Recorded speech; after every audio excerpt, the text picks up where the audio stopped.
Salut à vous, petits et gros tentacules, papin, bienvenue dans cette émission du dimanche avec plein de petites choses. Donc voilà, hop, bienvenue, on va commencer. On commence par deux spéciales dédicaces et gros remerciements. Donc déjà à Wonder J qui est voilà, qui est souvent un gros soutien de la chaîne, mais là voilà, ça c'est c'est c'est c'est une personne qui est passée de soutien à quasiment mécène. On peut appeler mécénat. Voilà, ouais, voilà, quelqu'un à qui je dois beaucoup et à qui la chaîne et vous tous en fait, vous devez pas mal aussi. Donc grand merci à toi Wonder J, tu te reconnaîtras. Et puis voilà. Puis j'ai un petit colis que je t'envoie ça lundi. Que voilà, je suis vraiment tout content. Enfin bon, j'ai eu la surprise de ton cadeau ce matin, j'ai un peu totalement halluciné. Hein. C'est de la folie. Enfin, c'est du mécénat à ce niveau-là. C'est la folie. Donc grand merci à toi.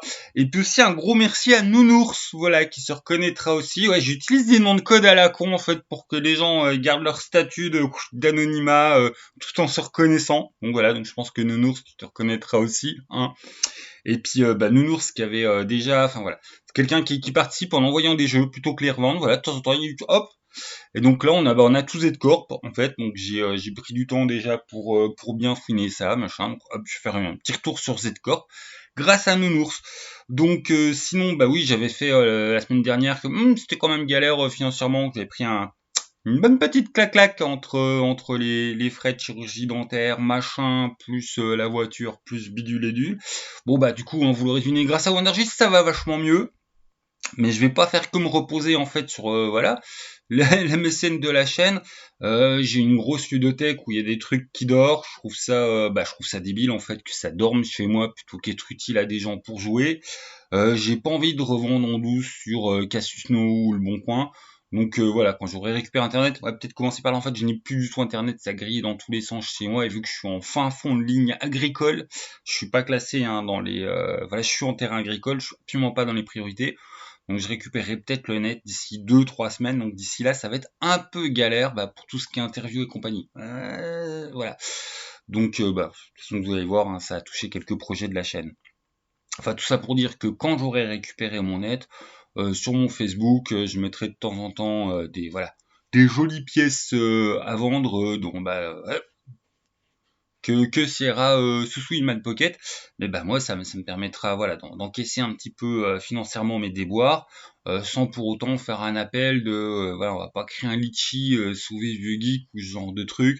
Vous êtes bien assez généreux, il y a vraiment des gens généreux et donc voilà. Donc plutôt que vous m'en dire en fait, j'avais envie de enfin voilà ma manière de rendre le truc. Voilà, vous m'aidez financièrement, vous m'aidez pas pour rien. Comme ça, il y a quelque chose. Enfin, voilà, ça me semblait plus sain en fait. Hein. Je suis pas, voilà, on n'est pas sur une chaîne de ouin on n'est pas sur, voilà, j'ai pas envie de.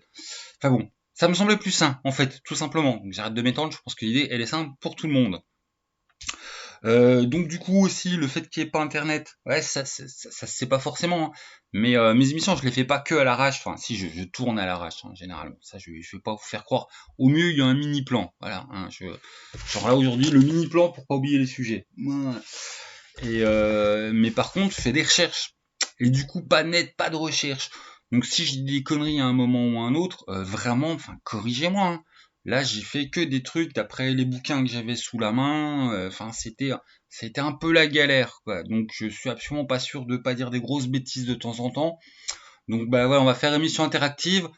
Corriger le vieux geek s'il dit une connerie, c'est vraiment, enfin, c'est beaucoup mieux pour la communauté, quoi. Le but du jeu, c'est pas, j'ai la science du jeu de rôle infuse et non, hein. Il y a beaucoup de trucs que je peux pas, genre, oh, il sait plein de choses. Non, mais je travaille mes sujets, je fais des recherches avant, en fait. Donc, bon, forcément, après, quand tu viens, après, voilà, 1 ou 2 heures où tu as cherché sur un sujet, t'es plus à l'aise. En l'occurrence, là, recherche que dalle, hein. J'avais que ma ludothèque pour préparer l'émission. Voilà, voilà. Donc c'est à peu près tout. Hop, c'est parti. T'as déjà 5 minutes. Ah, je me tarterai, hein. Ah bon, on va pas refaire. Voilà, c'est comme ça. Donc du coup, dans les petits plays du moment sympathique que j'en avais pas parlé à la sortie et que en fait voilà, Meute, Errance, Julien Moreau slash Wary, je leur ai dit oh tiens oui, on va pas en parler au début, on va en parler à la fin en fait du pledge parce que dans les pledges il y a 2 pics, hein, il y a le lancement puis la fin. Donc là en plus la fin, elle tombe sur le moment où les gens vont toucher voilà, leur salaire, leur Pôle emploi, voilà. Donc c'est un moment où vous pouvez réinvestir, enfin voilà, où tu as tes marges de manœuvre financières. Tout simplement pour parler un petit coup d'errance et de meute. Je mettrai en lien la vidéo pour la vidéo que j'ai fait sur meute, hein. Moi j'aime beaucoup meute. Meute, tu joues des loups-garous, mais on est très loin en fait de Werewolf, qui a priori va être très très bon, hein, la nouvelle version de Werewolf. Enfin, bon, hop. C'est un truc à la française, ça ne veut rien dire. On est sur quelque chose en fait où les garous sont vraiment liés par la meute, il y a un côté aussi relation aux humains, il y a un côté surtout mythologie de notre terroir, notre fantastique. On n'est pas dans un truc, voilà, on n'est pas dans un truc de bourrin, en fait. C'est un peu cliché ce que je dis, mais voilà. Donc, petite vidéo pour ceux que ça intéresse en lien. Et puis, Meute avait le défaut d'avoir été épuisé, c'est un gros succès. Et en plus, Jeune Doux, ils font pas trop dans les rééditions, c'est pas leur trip. Et ben là, du coup, vous pouvez en profiter. Il y a la réédition, en fait, pour Errance de Meute. Donc ça c'est du très bon parce que Meute, voilà, en fait il a eu un succès de bouche à oreille. Il y a eu bon forcément ceux qui aiment bien Jeune Doux, qui l'ont vu à la sortie, qui se sont dit ah encore un Jeune Doux fait pas de la drouille. Et puis il y a aussi ceux qui ont joué en club machin et en fait le petit stock de Meute il est parti très vite parce que c'est un jeu très qualitatif, enfin c'est un très bon jeu. Voilà, si tu aimes en fait le fantastique contemporain avec une petite pointe de poésie, mais quand même pas trop. Voilà, on n'est pas sur un truc méga concept. Voilà, je trouve il y a un bon dosage. De toute façon, c'est un peu pour ça qu'il a autant plu. Ça reste très ludique, mais on n'est pas du tout dans le bourrinisme. Et t'as pas que les garous qui existent, hein, t'as pas mal de trucs qui existent. Et tu peux assez facilement réinventer des trucs en fonction, tout simplement des légendes de ton coin. C'est un peu fait pour le jeu. Et puis voilà, donc là il y a le premier supplément qui va sortir et t'as l'occasion de refoutre la main en fait sur si t'as raté Meute le début. Voilà, je vous avoue que j'ai changé un peu avec Julien avant que quitte mon internet. Je lui dis ouais, t'as pas un petit peu de PDF de travail machin, quelque chose de montrable. Il m'a dit t'attends que ce soit bien propre, bien fini machin. Et donc quand ça sera en fait voilà, avant que ça parte aux imprimeurs, tout ça, j'aurai du PDF. Donc je vous ferai un spécial, tout simplement un spécial errance quand ça va sortir, enfin quand voilà, quand ça sera critiquable parce que j'avais pas caché mon amour en fait pour Meute et que voilà, il y a Warwick qui est dans l'histoire, il y a Julien, enfin il y a des gens qui nous ont fait du très beau travail. Donc moi je suis très impatient de voir la suite, mais je pense que si vous avez aimé Meute, de toute façon vous allez aller sur Errance et si vous êtes passé à côté et que vous aimez les jeux de rôle qui sont plutôt en subtilité, qui réutilisent les légendes de nos régions avec une mécanique, voilà, on n'est pas sur un jeu de rôle à mécanique méga lourde, allez voir la vidéo que j'ai faite, hein, tout simplement, hop, on est en fin de la vidéo, je pense que je vais pas refaire une critique de Meute, vous pouvez y aller les yeux fermés, c'est pas pour rien que c'est devenu un introuvable en très peu de temps, parce que c'est pas un succès, voilà, c'est pas un succès volé, c'est un succès amplement mérité, donc voilà, encore une fois, bravo à vous.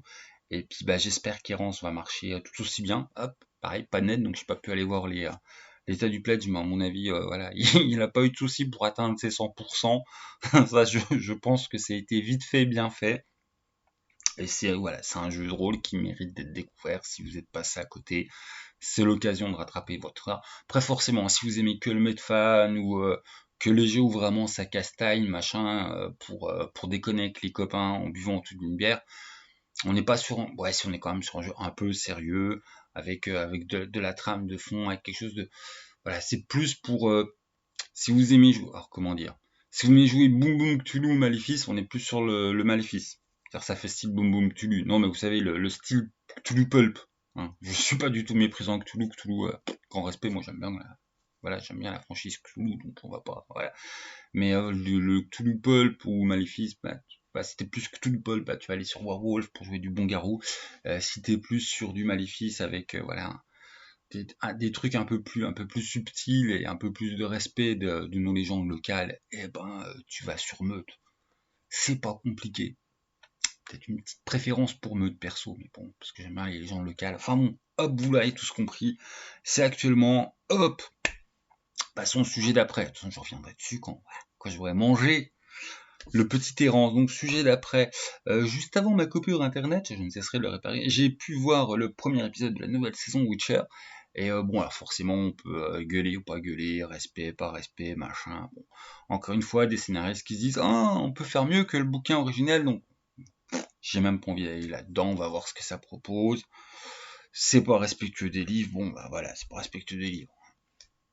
Ah, le truc où j'ai eu un peu de mal à rentrer dedans, c'est un truc tout con, mais c'est le côté, bah, l'actrice qui joue Ciri, elle a vachement grandi, et j'avais l'impression, voilà, de quitter une gamine, de 11-12 ans, je sais plus quel âge elle est censée avoir, mais là, l'actrice a grandi, quoi. Et c'est vrai que c'est bah, un des problèmes liés aux séries avec des petits jeunes, enfin des petites jeunes en l'occurrence, c'est que le temps de retourner la saison d'après, il y a souvent 1 ou 2 ans ou machin, et les gosses ils grandissent. Hein.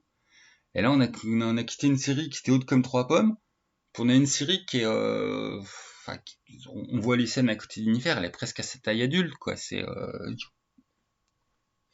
Et je trouve le premier épisode justement, ils assistent pas assez sur le côté, parce qu'ils auraient pu s'en tirer sur on a fui pendant longtemps, et Ciri elle a grandi, et ça s'est fait en années, qui ça n'a pas respecté le scénario d'origine, hein, je veux dire, on n'était plus à ça près. Et du coup bah non, en fait, t'as l'impression que t'enchaînes directement et que Ciri, par un coup de baguette magique, elle a foum, mais elle a pris 40 centimètres.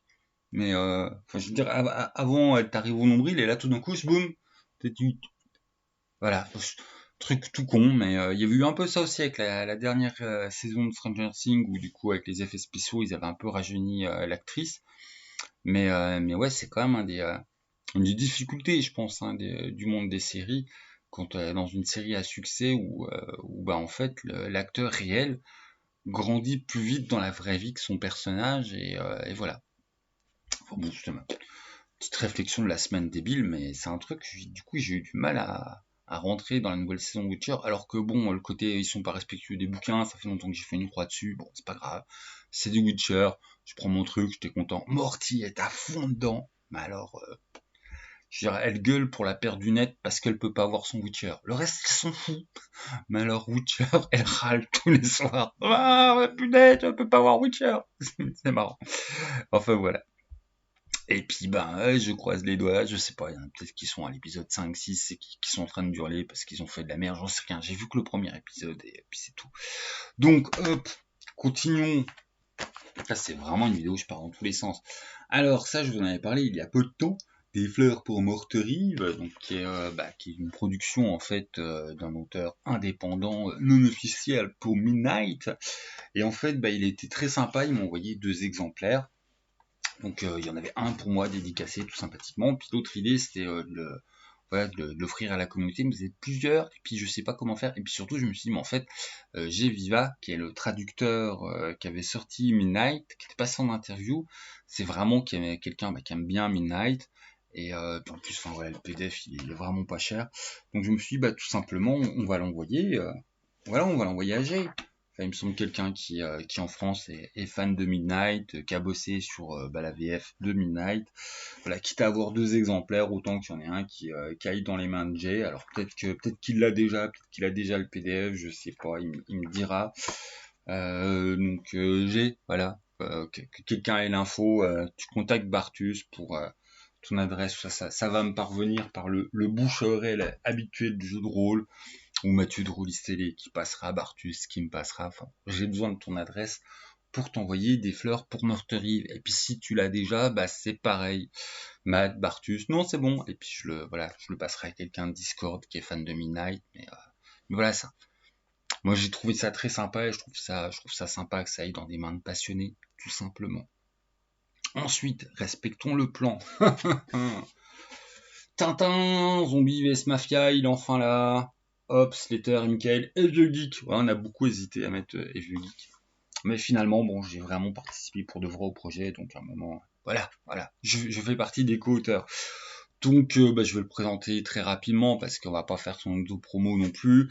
Il doit avoir une interview par un guest qui vient en tant qu'intervieweur, mais plus net, machin. Donc, je sais pas quand, je sais pas comment. Tout ce qui était calé pour les semaines. Tiens, pour une fois, je m'étais emmerdé à caler un programme avec une visibilité sur 2 semaines, avec des projets, t'as tout foutu en l'air.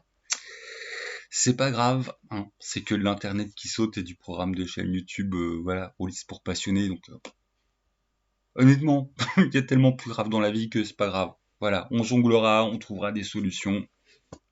Mais non, Zombie vs Mafia, c'est sorti chez Posidonia. Ça vaut 9,90 et on en est très fiers, tout simplement, parce que pour 9,90, tu es à... On n'a pas des masses de pages. Hein. Tu as 82 pages et dedans, bah, tu as quoi? Tu as un système de règles simple. Ça, on s'est vraiment cassé les pieds pour... voilà, à la base, quand Steve et Michael m'ont contacté, il y avait un système plus gros. Et voilà, on a sorti la serpette, on a ôté tout ce qu'on pouvait. On a simplifié tout ce qu'on pouvait, on est vraiment sur quelque chose de un noyau très simple. Il n'y a même pas caractère plus compétences, il n'y a que des compétences par exemple. Puis ça marche avec un D20. Enfin, hop, on vous en explique un peu plus longuement. Mais donc tu as un système qui est simple, euh, presque pulp au sens effectivement tu vas pas jouer quelqu'un de lambda. Voilà, vous suivez des humains un peu plus balèzes sans pourtant être des méga humains. Comme le nom l'indique, Zombie vs Mafia, en fait, on est dans les années 30, sauf que, voilà, il y a l'armée, car nanana, et les zombies existent. Pour régler la question du mais pourquoi il n'y a pas une invasion de zombies sur tous les États-Unis en 3/4 d'heure, on a choisi tout simplement que les zombies en fait sont en mode zombie débile seulement quand ils crèvent la dalle, mais en fait ils sont comment dire, c'est des zombies intelligents, c'est un peu comme dans iZombie, voilà.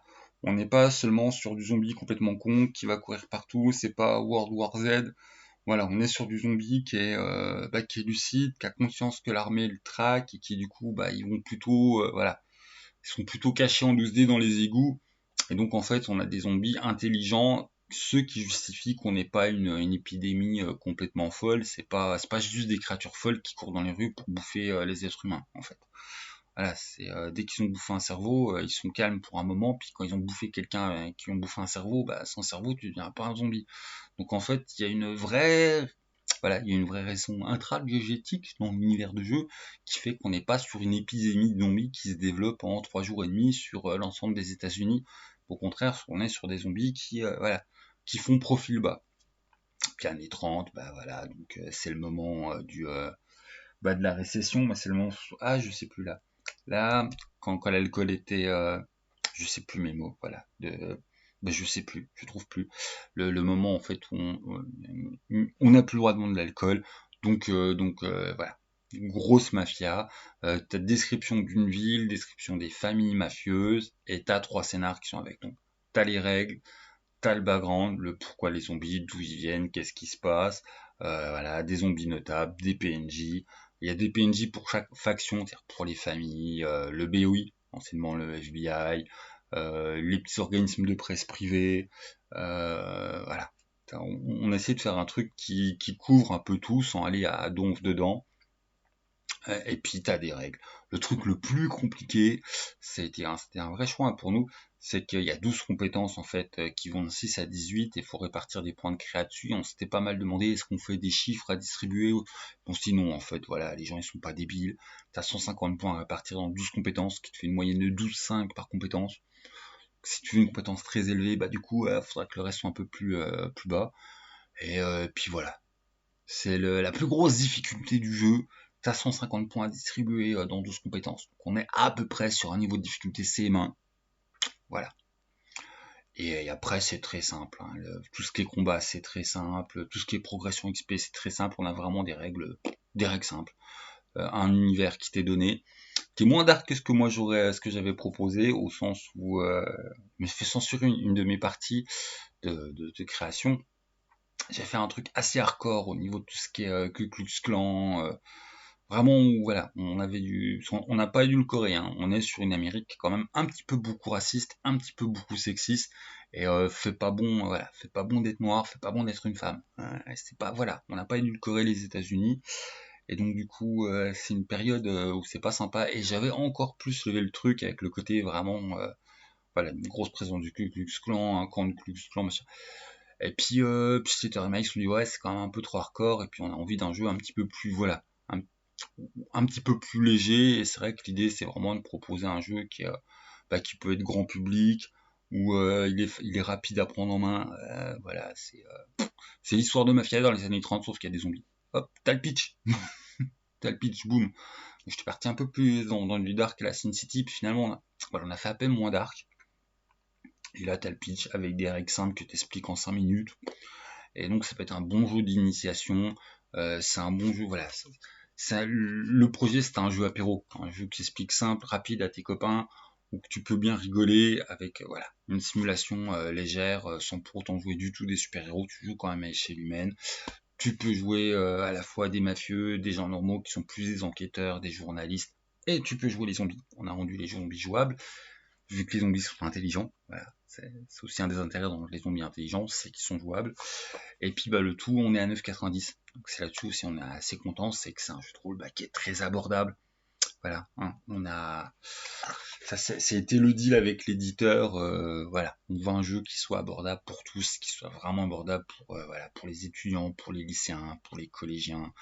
Un jeu que te fera ton neveu sans te dire est-ce que financièrement ça va me ruiner de faire un cadeau jeu de rôle à mon neveu. Non, voilà.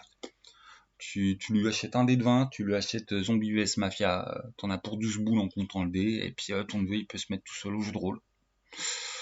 Bon, après, vu les thèmes, quand même pas en dessous de, voilà, hein. 14 ans, c'est bien, hein, vu comme les gamins sont hardcore maintenant, enfin, avec les séries pour ados qui peuvent, enfin, voilà, donc ça passera très bien. S'il est en âge de regarder iZombie, il sera en âge de jouer à Zombie vs Mafia sans souci. Voilà, tout simplement. Bon, Zombie vs Mafia, il est là.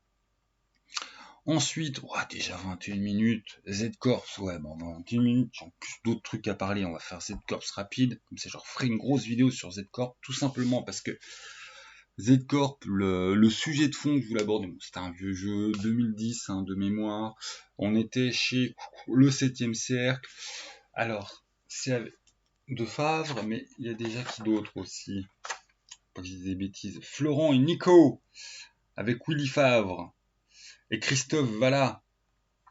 Donc hop, le principe, on est dans le jeu des zombies, c'est du contemporain, les zombies sont apparus, et là en fait vous êtes au bout de 6 semaines de l'invasion zombie. Et par rapport au système D6, le système connu D6, c'est pas mon système préféré, mais il a l'avantage de pas être pourri.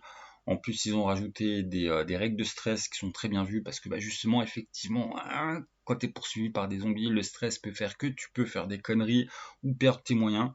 Donc ça, c'est un petit plus qui a été intégré, qui est pas mal du tout. Après bon, c'est un système simple. Mécaniquement, le seul truc que j'ai reproché au système, c'est qu'en montant sur un coup de pas de chance, tu peux faire moins alors que tu es plus fort. Je m'explique.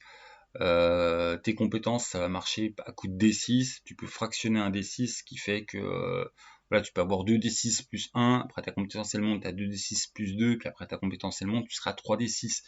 Bien évidemment, un jet de 3D6, l'amplitude c'est 3,18, alors qu'un DD6 plus 2, l'amplitude c'est 4,14. Donc le 3 c'est en dessous du 4. Voilà. Bon, après effectivement, le 18 c'est beaucoup plus haut du 14. Mais bon. Là, des fois on bloque sur des broutilles. Moi, c'est un truc qui me broutille, ça. Voilà. Mais c'est vraiment, oui, on est d'accord, on est sur du Captain Pinaillage, t'es casse-pied. Bon, voilà. Le seul truc que j'ai reproché au système, pas aller très loin. Ouais, si, puis aussi le côté, il y a un exemple en fait dans les règles, je me suis là, je vous lâcherai jamais si je vous croise en convention. Les outils peuvent te donner des dés supplémentaires au moment de faire ton test. Parce que là, ça veut me dire logique. L'exemple qu'ils prennent, c'est une pelle. Une pelle qui te donne plus un dé quand tu creuses un trou. Non, non les gars, très mauvais exemple. Va creuser un trou à la main et je te regarde, je te regarde et je rigole. Je suis un gringalet, je vais creuser 15 fois plus vite que toi parce que j'aurai une pelle. C'est comme téléphoner sans téléphone, c'est impossible. Voler sans deltaplane ou avion, c'est impossible. Voilà, je trouve l'exemple qui est utilisé pour l'outil fait mal justement cette différence entre l'outil indispensable pour une action et l'outil aidant pour une action. Et l'exemple de l'appel, ça me semble être vraiment l'exemple mal choisi au sens où généralement les gens classent ça dans les trucs outils utiles à, alors que creuser un trou sans pelle, l'être humain, avec nos petites minettes, on peut difficilement creuser. Hein, c'est possible, mais c'est pas plus scindé, quoi. C'est plus 5D, si tu veux. Enfin bon, voilà, c'était juste... je pinaille. En plus, c'est pas du tout ça que je voulais parler. Donc, Z-Corp, et c'est un jeu, en fait, avec une... comment dire, avec un suivi de gamme. En fait, si on s'arrêtait au bouquin de base, je serais dire, ouais, sympa, un jeu de zombie en plus, mais t'as les deux options, soit tu joues en fait des survivants, des gens normaux qui sont pris sous une invasion de zombies, soit tu joues des gens qui appartiennent au Z-Corp, bon, il y a toute une histoire dedans, mais en gros, t'as une société qui se rend compte que les zombies arrivent et qui réagit plus vite et mieux que l'armée américaine, et du coup, elle met en place les Z-Corp, les Special Unités anti-zombies, et qui en 3 fois rien de temps trouvent un gaz gris, un truc qui ralentit les zombies, qu'après on peut plus facilement les tuer. Enfin voilà, un truc tu te dis sont tellement bien préparés que les mecs en fait c'est Umbrella. Vous êtes louche. Et justement, hein, le background du jeu joue sur cette louchitude. Et dans la partie réservée au MJ, donc hein, t'as la partie hop, tu joues des humains normaux, hop, tu joues des humains normaux, mais Z-Corp, hop, les vérités vraies pour le MJ. Et en fait, à la fin des vérités vraies pour le MJ, t'as envie de dire, ouais, il y a des grosses incohérences dans cet univers de jeu. C'est quoi cette merde? Voilà, il y a des trucs, c'est juste, what the fuck, comment c'est possible? Avec entre autres justement comment l'autre, enfin t'as un gros riche qui se rend compte que les zombies ça va être un vrai problème, il claque des doigts et hop, ma société tout d'un coup en 3 jours et demi, on devient d'un truc plus ou moins, enfin je crée, ma société devient un truc paramilitaire en un claquement de doigts. T'as envie de dire, ah, mais c'est n'importe quoi. Ou, oh, tiens, en 3 jours et demi, vous trouvez l'arme anti-zombie. Enfin, ouais, il y a 2-3 trucs, t'as envie de gueuler ou grosses incohérences, ou voir qu'est-ce que c'est que c'est. Enfin, on pourrait plus dire suspension ludique. Mais voilà. Mais là où je voulais venir, justement, c'est que le livre de base te ment. Et que l'intérêt de la série, parce que justement, c'est une série, hein, ça m'a fait penser un peu en Cops. Bon, pas aussi génial que Cops, mais ça m'a fait penser un peu à Cops. Au sens où tous les suppléments se suivent et nous avons l'évolution. Le livre de base t'amène jusqu'à la 6e semaine d'invasion, et après, en fait, t'as 8 semaines, Washington, c'est le dernier. Donc t'as l'écran, t'as 8 semaines plus tard qui t'amène jusqu'à la 8e semaine, puis après, hop, on t'amène encore plus loin, etc., etc., etc., avec des scénars, certains scénars qui sont pour les humains normaux qui survivent, que c'est bien fait, mais j'oserais dire ça fait presque un jeu double en un, enfin, l'intérêt vraiment c'est par rapport au Z-Corp parce que tous les gros PNJ de toute façon c'est lié à ce magouille, t'as pas mal de background qui est déjà tissé avec pas mal de choses qui sont déjà en place, et ce qui fait en fait quoi, ce qui est la place intéressante à jouer c'est les Z-Corp parce que tu vas te rendre compte de toutes les magouilles, la vraie origine du virus, les expériences qu'il y a derrière, les gens qui en fait sont beaucoup moins, voilà, il y a des gros secrets jusqu'à même le dernier scénar parce que a priori hein, la gamme se finit sur hop que je l'ai, voilà, non ça c'est Denver, il est où mon DC? Il est là, c'est Washington DC. Et en fait t'as une fin de scénar, tu apprends un gros truc important et puis après oui hein, la gamme est morte et t'as pas la suite. Donc en fait, à qui je le conseillerais, si vous aimez bien les invasions zombies, les moments en fait où on n'est pas encore sur l'apocalypse zombie, mais que ça peut arriver, où vous allez jouer des personnages qui, oh tiens coup de chance, on est tout le temps en premier rang pour tout dépatouiller et puis peut-être empêcher cela, qui à la base commencent juste comme des mecs de la Z-Corp normale, puis après hein, ils font les bonnes missions, qui font comme machin. Et que la fin du scénario à faire tout seul ne te fait pas peur parce que la fin officielle a priori hein, elle est pas sortie, et que le dernier supplément il y a 2-3 endroits se met toi dans ce supplément futur, apparemment j'ai passé un coup de fil à un copain pour l'embêter et me dire ah mais vas-y va regarder sur le grog, est-ce qu'il y a quelque chose après Destiny Washington, et a priori il y a rien. Donc en fait la gamme finit en queue de poisson, que t'as pas le fin mot de l'histoire, et que c'est pour ça que certains points qui sont pas encore élucidés, où j'ai envie de gueuler, mais c'est quoi cette connerie? Ça ne tient pas debout, là il me faut des réponses, enfin là si on me raconte le truc, et ça ne peut pas marcher. Non, mais je veux pas gueuler que c'est peut-être prévu pour, parce qu'il y a des choses du livre de base où avec les suppléments, du coup t'en apprends déjà plus, tu fais ok, donc ça c'était pas une coïncidence, ouais ça c'était pas une coïncidence.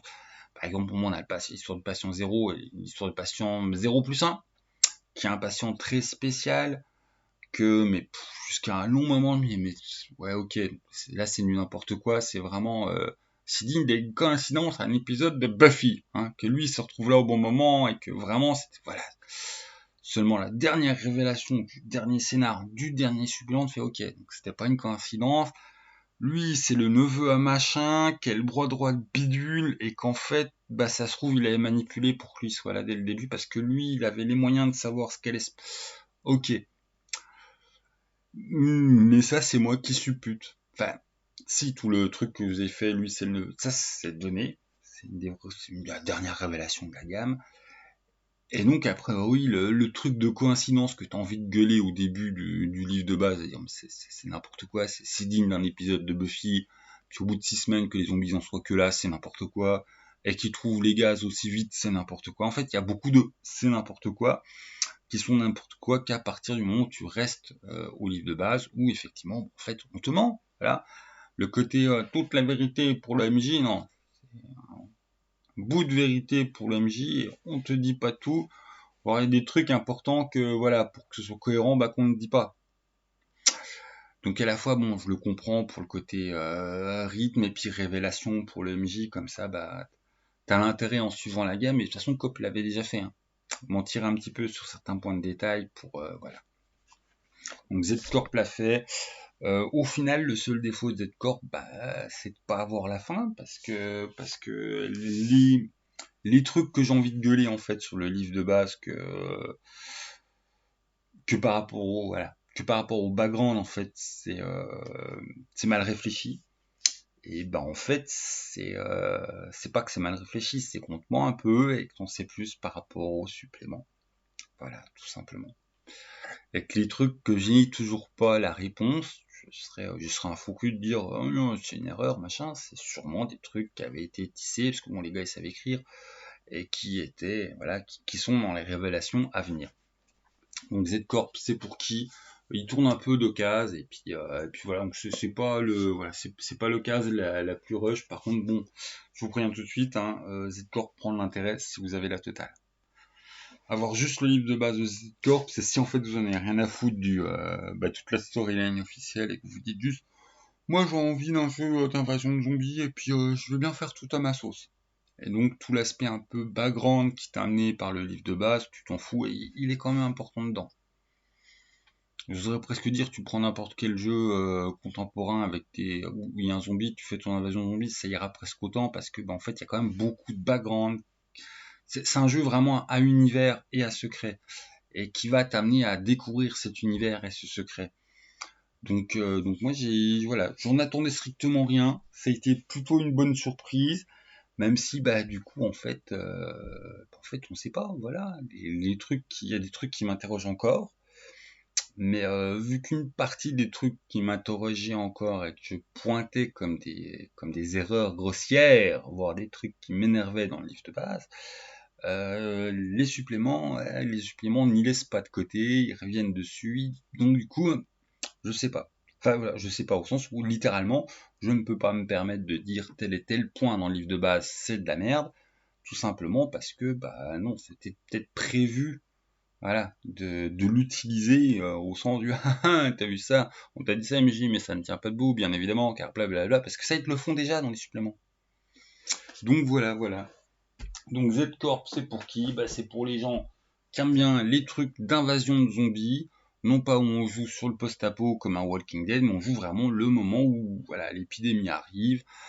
Et le défaut, par contre, que je pense qu'on ne peut pas... Enfin, défaut, ça dépend de votre manière de jouer, mais un point qui peut déranger certains MJ et certains joueurs, il y a beaucoup de PNJ importants qui ont des trucs vraiment spéciaux, et moins les joueurs. Voilà.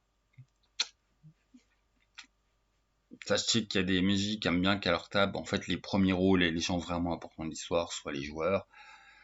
Les joueurs sont plus des pions et des outils quand même. Voilà, c'est des pions et des outils de gens vraiment plus importants. Et ils sont moins spéciaux et moins importants que les gens vraiment. Les personnages du MJ en fait ont un peu plus de valeur que les personnages des joueurs. Ce qui peut être un peu dérangeant des fois. Bon, ça c'est pareil, hein, il y a moyen un peu de le modifier, mais c'est présent et c'est peut-être en fait le seul vrai défaut que j'ai à toucher sur cette gamme. C'est qu'il y a une grosse histoire qui est prévue tout le long, il y a plein de choses qui se passent, mais qu'au final tu t'en sors avec l'impression que les personnages des MJ sont un peu plus importants que les personnages des joueurs. Et ça, c'est peut-être voilà, c'est peut-être le seul vrai reproche que j'ai à faire à la gamme. Parce que pour tout le reste, les règles tournent. Ce qui semble incohérent et ne pas tenir la route au début, bah tu te rends bien compte que les auteurs c'est pas des teubés et qu'il y a des trucs en fait c'est ah mais ça c'était prévu machin. Donc, ça c'est plutôt agréable hein, pour les gens qui ont aimé Cops, on retouche un peu de ça à peine enfin j'allais dire à peine en dessous de Cops, non avec Cops en fait on a toute l'histoire, Z-Corp on n'a pas toute l'histoire. Voilà, donc c'est le truc qui, ça va se destiner aux gens qui n'ont pas peur de reprendre un truc en main, et puis à la fin de faire leur fin et de compléter les trous, tout simplement. S'il existe des fins, voilà, que les auteurs ils ont lâché à droite à gauche sur un site, je vous en prie, corrigez-moi dans les commentaires, hein, que ça serve un peu à la communauté, qu'on en sache un peu plus, tout simplement. Alors, dans mes grosses frustrations, parce que j'ai plus de net. Là, j'enregistre samedi, hein, on va les mettre ça en ligne chez un copain cet après-midi. Et du coup, dimanche soir, je devais faire jouer, en fait, il y avait un projet pour faire jouer du Maléfice avec l'un des auteurs de Maléfice, San, hein, tout simplement. Et c'était bien calé sur début juillet parce que c'était un peu ses seuls dispo. Et du coup, bah moi, début juillet, j'ai plus d'internet, donc ça va être vachement dur de faire un actual play Maléfice sans internet. Hein. Donc ça me saoule bien, ça me saoule vraiment bien. Et, tu vois, j'avais préparé, maintenant je peux le dire, hein, j'avais préparé un petit scénar honteusement.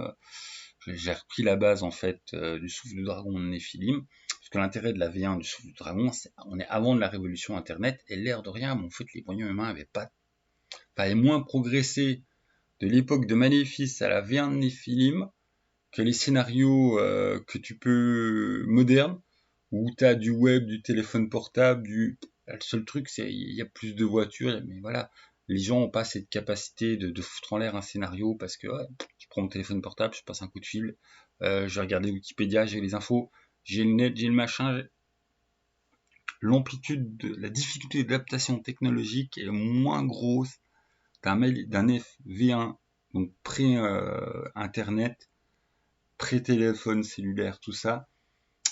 Le gap technologique est d'une plus faible amplitude au niveau de la révolution sociétale et tout ça que reprendre un scénario de n'importe quel jeu, hein, mais voilà, de notre monde moderne où on a tout l'internet et nos possibilités de téléphone portable. Enfin bon, tout ça pour dire que voilà, j'ai noté tout l'aspect bien sûr magique, Néphilim, il y a des histoires de sectes, machin, et en fait j'avais juste envie de faire un truc justement avec des gens aisés de la bonne France qui se mitonnent eux-mêmes et en fait virer tout l'aspect fantastique. Des fois dans les Maléfices, il n'y a pas de fantastique, et là justement j'avais envie de faire un scénar sans fantastique, alors qu'il y allait avoir des panneaux c'est fantastique tout le long, alors que bah non, c'était juste des gens qui s'écoutaient un peu. Mais du coup, voilà, Tintin dans ton cubilou, je suis un peu dégoûté, puis je suis un peu dégoûté pour San, mais on va prendre, voilà, contre toute mauvaise fortune, bon cœur et tenter de rebondir. L'intérêt de jouer sans San, c'est qu'on peut faire un scénario de San. Et il y a 2 suppléments qui sont sortis pour Maléfice, très sympathiques. L'un, voilà, le premier, les enquêtes du club Pythagore, qui est en fait centré sur 2 réécritures de scénarios ô combien classiques pour Maléfice. Et l'autre, que je vous montrerai une prochaine fois, tout simplement, gardons un peu de suspense, qui est sur du scénario nouveau. Donc, dans celui-là, il n'y a qu'une chose à me dire. Voilà, le responsable publicité a réussi à se planter. Et voilà, il nous a mis comme image de l'autre supplément, parce que c'est bien l'autre supplément, hein, avec de mes yeux vus et une nuit de Cléopâtre, c'est-à-dire les scénars qui sont dans 1, 2, 3. Voilà. C'est une pub pour les scénars qui sont dans ce supplément, mais qui sont avec la couverture du supplément que tu as en main. Voilà. Ah, c'est ballot, mais il y a des petites coquilles comme ça de temps en temps. Et c'est la seule coquille des 2 trucs. En fait, tu t'en fous, ouais. La pub est foirée, on s'en fout. C'est de la pub. Donc, ouais, non, mais quitte à ce qu'il y ait une erreur, je préfère que ça soit une erreur qui ait strictement aucune importance. Le reste, bon. C'est 2 scénarios méga classiques, ultra cotés. Donc, Une étrange maison de poupée, qui était le scénario officiel de la boîte originale de Maléfice, donc ô combien coté, et le drame de la rue des Recollets, qui est le scénario justement sur lequel a bossé San, et qui est le scénario que je vais proposer à mes joueurs, qui sera filmé, et puis donc voilà, en comment dire, en actual play. Vu que j'ai pas le net, j'ai pas pu demander la permission aux auteurs, tout simplement parce que voilà, le seul bémol que je serais absolument prêt à entendre, c'est que si les auteurs de Maléfice me disent ouais, on préfère pas que il y ait un actual play avec qui dévoile le scénario, et ben moi je ressortirai un autre scénario. Ça c'est ô combien, je veux dire, c'est absolument entendable, voilà. Donc si ça vous embête, on a bien vu avec tout ce qui était roll and play et compagnie que ça ne dérange pas du tout les gens en fait d'avoir un actual play d'un scénar qu'ils achètent soit avant, soit après, qu'ils regardent. Donc à mon avis c'est pas un vrai problème et au contraire ça aura l'intérêt plutôt que de montrer un délire de scénaristique de vieux geeks sur Maléfice. Qu'est-ce qu'un vrai scénario Maléfice? Donc à mon avis c'est mieux en fait pour voilà, pour la connaissance du jeu, parce que oui, c'est ma manière de participer à la communauté Maléfice, ça me fait assez plaisir. Et puis voilà, et donc dans celui-là, on a en fait deux gros classiques qui sont de Maléfice, tout simplement, qui sont dans le cycle des clubs Pythagore, c'est-à-dire ces enquêtes très ah bah vous êtes au club Pythagore et il arrive quelque chose et vous êtes embarqué dans des enquêtes. Alors que les autres, j'ai dit un parabo sur ça. Enfin voilà, c'est des scénars nouveaux. Donc les enquêtes du club Pythagore, les deux nouvelles écritures, deux des plus gros et des plus classiques en fait scénars de Maléfice. Mais en fait, avant d'être à la province, j'aurais dit ouais, il y a surtout une étrange maison de poupée qui est le méga le méga scénar, parce que c'est le scénar 1 en fait de Maléfice. En fait, j'ai entendu beaucoup de gens parler du drame de la rue de Recollet comme vraiment une très bonne expérience, puis ils étaient tout contents, puis enfin voilà, ils en parlaient. Je me suis dit ah ouais, hein, il est classique à ce point-là, je ne savais pas. Donc voilà, le côté Maléfice V4, la réédition, tout ça avec le mélange de nouveaux et d'anciens, ça c'est la réécriture des anciens pour la V4 et puis voilà, j'avais envie de le montrer un petit coup, quitte à ne pas pouvoir faire jouer à Maléfice demain soir. Je suis un peu frustré. Et on finira cette vidéo interminable. Oh là là, mais on sent que j'ai plus internet, que j'ai personne à qui parler et que je jacte. Hier soir, donc mon projet, c'était tout simplement, tranquillou, de me relire Néo Révolution, parce que j'avais envie un petit coup de parler de Shadowrun 6, je me dis, oh, Néo Révolution, c'est quand on est premier, on est sur la France, patati patata. Tu parles, je me suis vite retrouvé dans Noir Total et Réalité à la dérive, tout simplement parce que c'est selon moi les meilleurs suppléments pour la V6. Comment dire, j'aime bien l'aspect magique dans Shadowrun. Si on doit qualifier les nouveautés vraiment de la V6 est très marquée par une prod française. Les suppléments, à chaque fois, il y a oh, et ça c'est au niveau de la France. Voilà, on a vraiment une grosse présence, une grosse réintégration de l'univers français par rapport à la gamme de la V6. Donc un gros effort dû à la communauté Shadowrun française qui est quand même bien active, hein, les gens qui sont derrière Héritage, enfin là il y a une vraie communauté de passionnés. Puis au fait que BBE aussi soutienne le truc, hein. Parce que bon, l'éditeur dirait non, je m'en fous, je pense que ça n'existerait tout simplement pas. Donc sur le coup, voilà, une très bonne initiative. Après, si je dois être honnête, autant je trouve ça cool, autant perso je m'en fous un peu, parce que moi j'aime jouer Seto. Voilà. Et puis j'aime bien jouer une magie. Et soyons honnêtes aussi, c'est passé pas mal de trucs depuis les débuts de Shadowrun. Mais niveau gros truc magique, gros machin qui te change le visage du monde, bon, il y a eu le crash, il y a eu de la guerre corporatiste, il y a eu des choses. Mais depuis la comète de Halley, il n'y a jamais rien eu de méga gros, d'assez gros pour se dire, hein, là on est sur un point de basculement, là tu prends le score mana de l'univers et tu rajoutes 1. Bon si on va dire que le début de Shadowrun, on était à 5, et la comète on a fait, on passe à 6. Et avec Noir Total et Réalité à la dérive, tu prends ta fiche de Shadowrun, on passe à 7. Et pour tous ceux qui sont fans de Shadowrun, vous savez que l'augmentation du mana va amener de plus en plus de problèmes. Il y a des choses qu'on attend. Des choses. Des choses avec des tentacules et pas cool. Qui vont finir par arriver avec l'augmentation du mana. Et voilà. C'est vraiment des gros thèmes centraux depuis la V1. Et tout simplement Noir Total qui va couvrir en fait toute une année d'événements va venir aussi sur des points en fait de l'augmentation du mana. C'est encore, comment dire, alors je m'exprime mal. Noir Total te couvre toute une année et c'est un supplément absolument subjectif où en fait tu as les gros événements importants de l'année qui sont traités par des rapports de Jack Point, voilà, d'Asgard, où tu as vraiment cette manière d'avoir des suppléments Shadowrun avec des retours subjectifs, des comptes rendus, des gens qui viennent rajouter leur grain de sel. Alors que recueil, réalité à la dérive, c'est aussi un recueil de ce qui se passe, mais plus justement sur tout ce qui est magique, les influences des métaplans. Parce que le gros truc, peut-être par là que j'aurais dû commencer, de la V6, d'un point de vue magique, c'est que le métaplanaire, j'en avais déjà parlé, le métaplanaire il s'impose. Voilà, Yellowstone, la cour des fées, boum, ces lissons là, on a des gros événements en fait qui font que voilà, le niveau magique augmente et que ça se traduit dans la réalité. Avant, les métaplans, c'était une lointaine légende pour les initiés de méga et haut niveau. Maintenant, le métaplan, il peut apparaître et remplacer un bout de ton quartier. Tu peux avoir une run dedans avec ton runner qui a 0 en magie et qui est pas du tout en mage. On a en fait une augmentation de la magie qui fait que les métaplans peuvent désormais intégrer notre réalité, la réalité de Shadowrun. Au sens intégré. Voilà, c'est un bout de quartier qui est remplacé par une cité chelou, et les métaplans étant quand même potentiellement infinis et totalement délirants. C'est la porte ouverte au gros délire dans tous les sens. Et ils ont déjà, avec des bonnes créations, il y a 10 qui apparaît, donc 10, un métaplan bien problématique, lié à la levure noire, ça sent le truc qui pue, hein. Donc qui va déjà... 2 secondes le chaton. J'ai mon chat là qui miaule parce qu'il est rentré, je sais pas s'il me ramène une souris ou pas. Donc on va avoir des points en fait qui sont abordés dans le noir total de manière énigmatique, qu'on va te laisser que réalité à la dérive, ils arrivent et ils disent clairement boum, c'est ça. Voilà. Donc réalité à la dérive est moins funky beat à lire.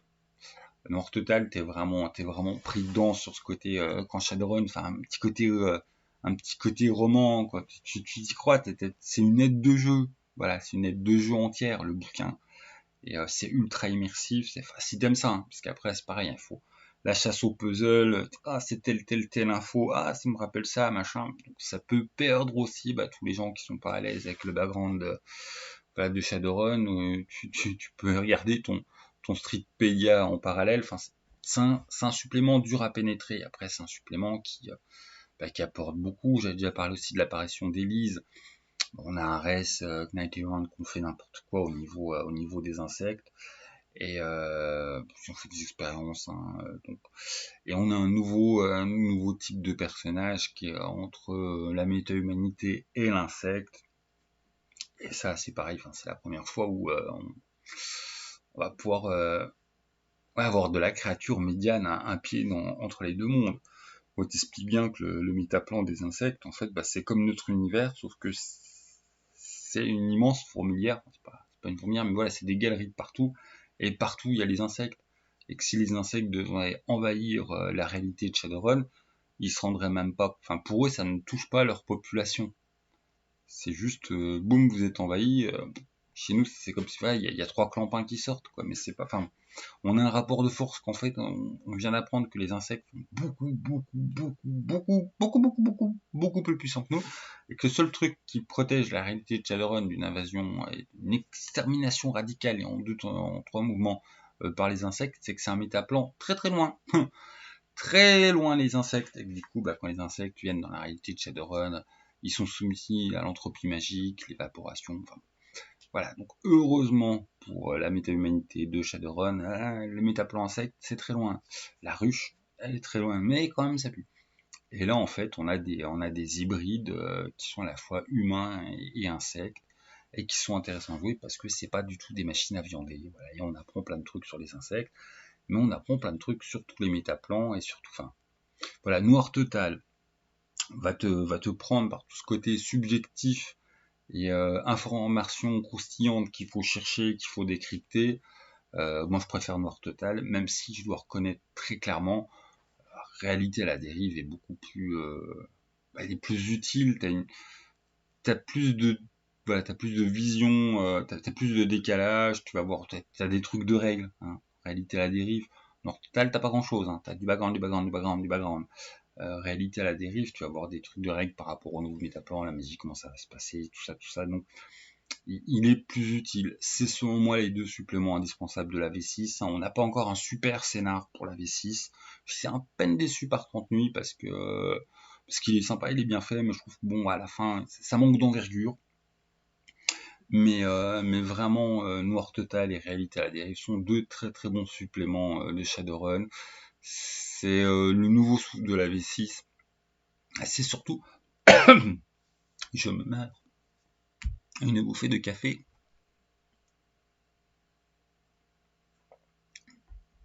Les deux suppléments qui redonnent en fait un tour d'engrenage dans l'évolution magique de l'univers de Shadowrun.